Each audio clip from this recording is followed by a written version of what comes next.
In our community, we suffer from racism.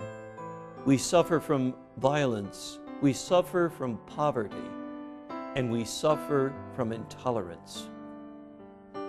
This great organization, the St. Paul Area Council of Churches, brings people together to look at these issues and in some way come up with responses for them. I wholeheartedly endorse the work of this great organization, and I invite you, individuals, communities of faith traditions, I invite you, business leaders, to get involved with this St. Paul Area Council of Churches. You would be amazed at what can happen.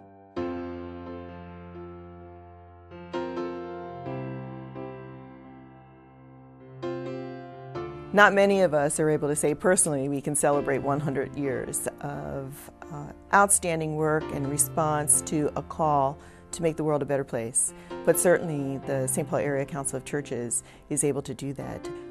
I, in fact, have been a parent with the American Indian Program in the Department of Indian Work. I've got a personal testimony, a lot of firsthand experience with the great work the St. Paul Area Council of Churches is doing to support students and their families in getting a great education that is culturally specific here in St. Paul. We have issues around race and racism in the community. That's a real challenge for our youth. I think they're really struggling with finding their own place.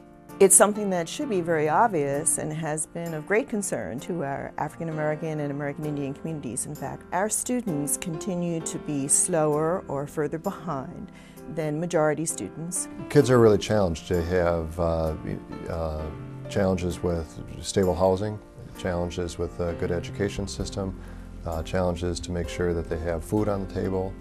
If you look at parents that either maybe a single head of household who is struggling maybe with one job, maybe with two jobs, issues like quality daycare. Is there a safe place for their kid to be after school? Project Spirit and Freedom School are essential programs in the St. Paul community. In a community where African American children are increasingly adrift. They've been assisted with great tutors. They have fantastic reading material that's culturally specific. Snacks are provided that are nutritional. And in fact, it keeps the students busy.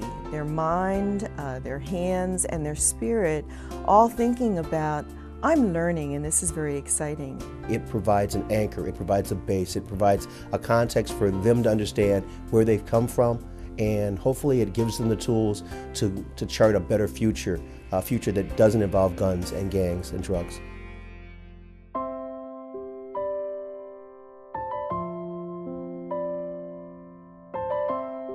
Mount Zion got involved with Project Home about 5 years ago approximately, and it has been one of the most incredible experiences for our community. Project Home is a project of the council that addresses the issue of homelessness in Ramsey County.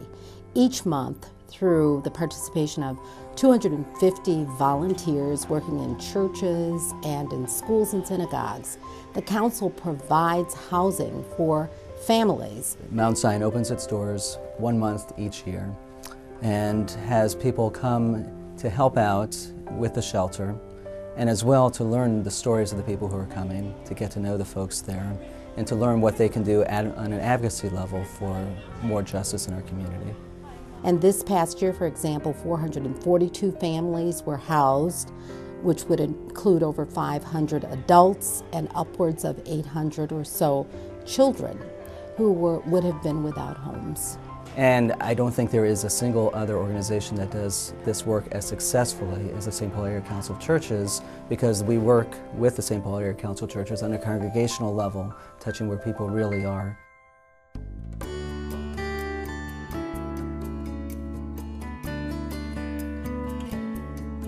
We actually have a number of people in our church that are affiliated with the St. Paul Area Council of Churches, but I personally am involved with the Gateways Service Project.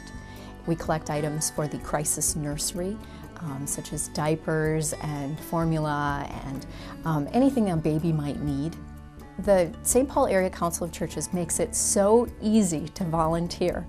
If you wanted to participate, they provide the bulletin inserts. They provide the dates that the drive is occurring. They provide a convenient drop-off time, and they even run out to your car and pick up the items and bring them into the building. They provide coffee and cookies when you arrive, and if you didn't feel good enough about donating and helping your neighbors, your very neighbors, their gracious thank you for the things that you did makes it worthwhile. As a matter of fact, how important it is to celebrate 100 years. It is a wonderful way of recognizing what we have done. It is a wonderful way of appreciation of what we have accomplished. I think it's really important that people of faith have a catalyst, such as the Council of Churches, that draws us together to express that we do have a concern and that together we can create solutions to many of the problems that exist in our community. When a crisis happens, it's at that moment where I think our faith is tested, and it is so important for people to see members of the faith community standing there, prepared to assist, prepared to help them. So we have to do it together, hands in hands and shoulder to shoulder. I really like to thank the St. Paul Council of Churches for their 100 years of great service to the city of St. Paul, and I want to congratulate all of you, and let's join the celebration. Besides celebrating the Council's work over 100 years, we can look back at the results and see the achievements and all be very glad for what has been done. But I think we can also be very, very inspired as we look to the future, realizing that the problems may be great, but that the solutions too are many when we work together.